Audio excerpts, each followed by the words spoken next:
Praise the Lord. ന്യായാധിപന്മാർ 6-ാം അധ്യായം 1 മുതൽ 40 വരെയുള്ള തിരുവചനങ്ങൾ. ഇസ്രായേൽ മക്കൾ പിന്നെയും യഹോവയ്ക്ക് അനിഷ്ടമായുള്ളത് ചെയ്തു. യഹോവ അവരെ 7 സംവത്സരം മിദ്യാന്റെ കയ്യിൽ ഏൽപ്പിച്ചു. മിദ്യാൻ ഇസ്രായേലിൽ ആധിക്യം പ്രാപിച്ചു.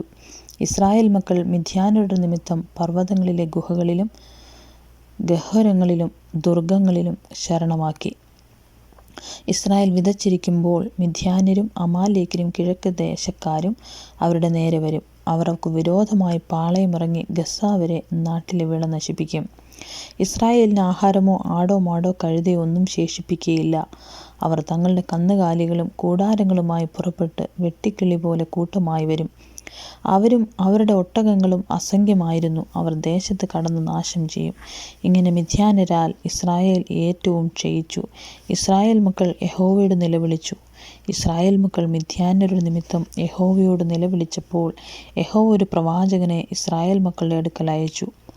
അവൻ അവരോട് പറഞ്ഞത്, ഇസ്രായേലിൻ്റെ ദൈവമായ യഹോവ ഇപ്രകാരം അരുളിച്ചെയ്യുന്നു: ഞാൻ നിങ്ങളെ മിസ്രയീമിൽ നിന്ന് പുറപ്പെടുവിച്ച് അടിമ വീട്ടിൽ നിന്ന് നിങ്ങളെ കൊണ്ടുവന്നു. മിസ്രയീമ്യരുടെ കയ്യിൽ നിന്നും നിങ്ങളെ പീഡിപ്പിച്ച എല്ലാവരുടെയും കയ്യിൽ നിന്നും ഞാൻ നിങ്ങളെ വിടുവിച്ച് അവരെ നിങ്ങളുടെ മുമ്പിൽ നിന്ന് നീക്കിക്കളഞ്ഞു. അവരുടെ ദേശം നിങ്ങൾക്ക് തന്നു.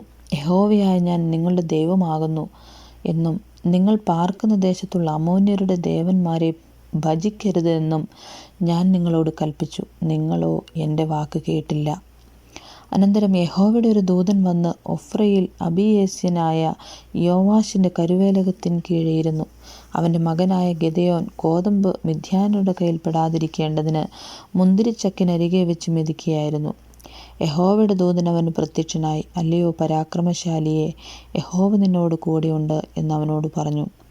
ഗിദെയോൻ അവനോട്, അയ്യോ യജമാനനെ, യഹോവ നമ്മോട് കൂടെ ഉണ്ടെങ്കിൽ നമുക്കിതൊക്കെ ഭവിക്കുന്നതെന്ത്? യഹോവ നമ്മെ മിസ്രയീമിൽ നിന്ന് കൊണ്ടുവന്നു എന്ന് നമ്മുടെ പിതാക്കന്മാർ നമ്മോട് അറിയിച്ചിട്ടുള്ള അവൻ്റെ അത്ഭുതങ്ങളൊക്കെയും എവിടെ? ഇപ്പോൾ യഹോവ നമ്മെ ഉപേക്ഷിച്ചു മിദ്യാന്യരുടെ കയ്യിൽ ഏൽപ്പിച്ചിരിക്കുന്നുവല്ലോ എന്ന് പറഞ്ഞു.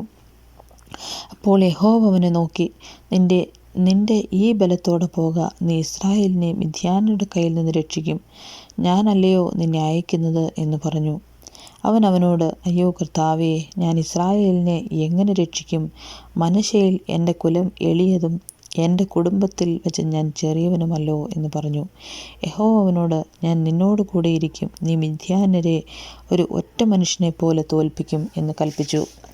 അതിനവൻ, നിനക്ക് എന്നോട് കൂടെ കൃപയുണ്ടെങ്കിൽ എന്നോട് സംസാരിക്കുന്നത് നീ തന്നെ എന്നതിന് ഒരടയാളം കാണിച്ചു തരണമേ.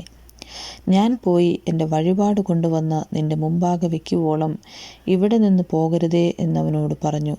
നീ മടങ്ങി വരുവോളം ഞാൻ താമസിക്കാം എന്നവൻ അരുളിച്ചെയ്തു.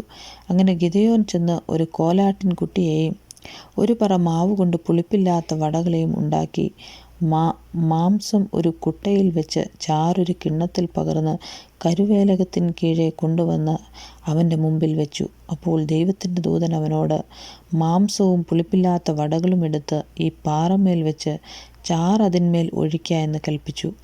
അവൻ അങ്ങനെ ചെയ്തു. യഹോവയുടെ ദൂതൻ കയ്യിലുള്ള വടിയുടെ അറ്റം കൊണ്ട് മാംസവും പുളിപ്പില്ലാത്ത വടയും തൊട്ടു. ഉടനെ പാറയിൽ നിന്ന് തീ പുറപ്പെട്ട് മാംസവും പുളിപ്പില്ലാത്ത വടയും ദഹിപ്പിച്ചു. യഹോവയുടെ ദൂതൻ അവൻ്റെ കണ്ണിന് മറഞ്ഞു.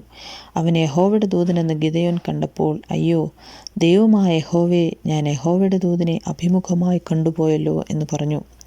യഹോവ അവനോട്, നിനക്ക് സമാധാനം, ഭയപ്പെടേണ്ട, നീ മരിക്കയില്ല എന്ന് അരുളിച്ചെയ്തു. ഗിദെയോൻ അവനെ യഹോവയ്ക്കൊരു യാഗപീഠം പണിത് അതിന് യഹോവ ശാലോം എന്ന് പേരിട്ടു. അത് ഇന്നുവരെയും അബീയേസ്രിക്കുള്ള ഒഫ്രയിലുണ്ട്. അന്ന് രാത്രി യഹോവ അവനോട് കൽപ്പിച്ചത്, നിന്റെ അപ്പൻ്റെ ഇളയ കാളയായ 7 വയസ്സുള്ള രണ്ടാമത്തെ കാളയെ കൊണ്ടുവന്ന് നിന്റെ അപ്പനുള്ള ബാലൻ ബലിപീഠം ഇടിച്ച് അതിനരികെയുള്ള അശേരാ പ്രതിഷ്ഠയെ വെട്ടിക്കളക. ഈ ദുർഗത്തിൻ്റെ മുകളിൽ നിന്റെ ദൈവമായ യഹോവയ്ക്ക് നിയമപ്രകാരം ഒരു യാഗപീഠം പണിത് ആ രണ്ടാമത്തെ കാളയെടുത്ത് നീ വെട്ടിക്കളയുന്ന അശേരാ പ്രതിഷ്ഠയുടെ വിറകുകൊണ്ട് ഹോമയാഗം കഴിക്കുക. ഗിദെയോൻ തൻ്റെ വേലക്കാരിൽ 10 പേരെ കൂട്ടി യഹോവ തന്നോട് കൽപ്പിച്ചതുപോലെ ചെയ്തു. എന്നാൽ അവൻ തൻ്റെ കുടുംബക്കാരെയും പട്ടണക്കാരെയും പേടിപ്പിച്ചിട്ട് പകൽ സമയത്ത് അത് ചെയ്യാതെ രാത്രിയിൽ ചെയ്തു. പട്ടണക്കാർ രാവിലെ എഴുന്നേറ്റപ്പോൾ ബാലിൻ്റെ ബലിപീഠം ഇടിഞ്ഞു കിടക്കുന്നത് കണ്ടു. അതിനരികെയുള്ള അശേര പ്രതിഷ്ഠയും വെട്ടിക്കളഞ്ഞിരിക്കുന്നതും പണിതിരിക്കുന്ന യാഗപീഠത്തിങ്കിൽ ആ രണ്ടാമത്തെ കാളയെ യാഗം കഴിച്ചിരിക്കുന്നതും കണ്ടു. ഇത് ചെയ്തതാരെന്ന് അവർ തമ്മിൽ തമ്മിൽ ചോദിച്ച് അന്വേഷണം കഴിച്ചപ്പോൾ യോവാശിൻ്റെ മകനായ ഗിദെയോനാകുന്നു ചെയ്തതെന്ന് കേട്ടു. പട്ടണക്കാർ യോവാശിനോട്, നിന്റെ മകനെ പുറത്തു കൊണ്ടുവരിക, അവൻ മരിക്കണം. അവൻ ബാലിൻ്റെ ബലിപീഠം ഇടിച്ച് അതിനരികത്തുണ്ടായിരുന്ന അശേര പ്രതിഷ്ഠയെയും വെട്ടിക്കളഞ്ഞിരിക്കുന്നു എന്ന് പറഞ്ഞു.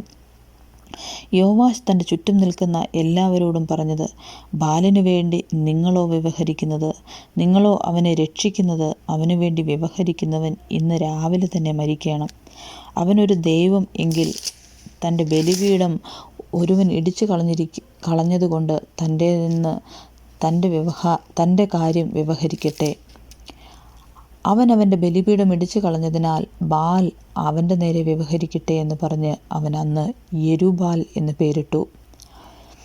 അനന്തരം മിദ്യാന്യരും അമാലേക്കരും കിഴക്ക് ദേശക്കാർ എല്ലാവരും ഒരുമിച്ച് കൂടി അക്കരെ കടന്ന് ഇസ്രായേൽ താഴ്വരയിൽ പാളയമിറങ്ങി. അപ്പോൾ യഹോവയുടെ ആത്മാവ് ഗിദെയോൻ്റെ മേൽ വന്നു.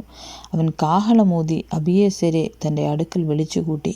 അവൻ മനശ്ശെയിൽ എല്ലായിടവും ദൂതന്മാരെ അയച്ചു. അവരെയും തൻ്റെ അടുക്കൽ വിളിച്ചുകൂട്ടി. ആശേരിൻ്റെയും സെബൂലൂൻ്റെയും നഫ്താലിയുടെയും അടുക്കലും ദൂതന്മാരെ അയച്ചു. അവരും പുറപ്പെട്ടു വന്നവരോട് ചേർന്നു. അപ്പോൾ ഗിദെയോൻ ദൈവത്തോട്, നീ അരുളി ചെയ്തതുപോലെ ഇസ്രായേലിനെ എൻ്റെ കൈയാൽ രക്ഷിക്കുമെങ്കിൽ ഇതാ, ഞാൻ രോമമുള്ളൊരു ആട്ടിൻ തോൽ കളത്തിൽ നിവർത്തിയിടുന്നു.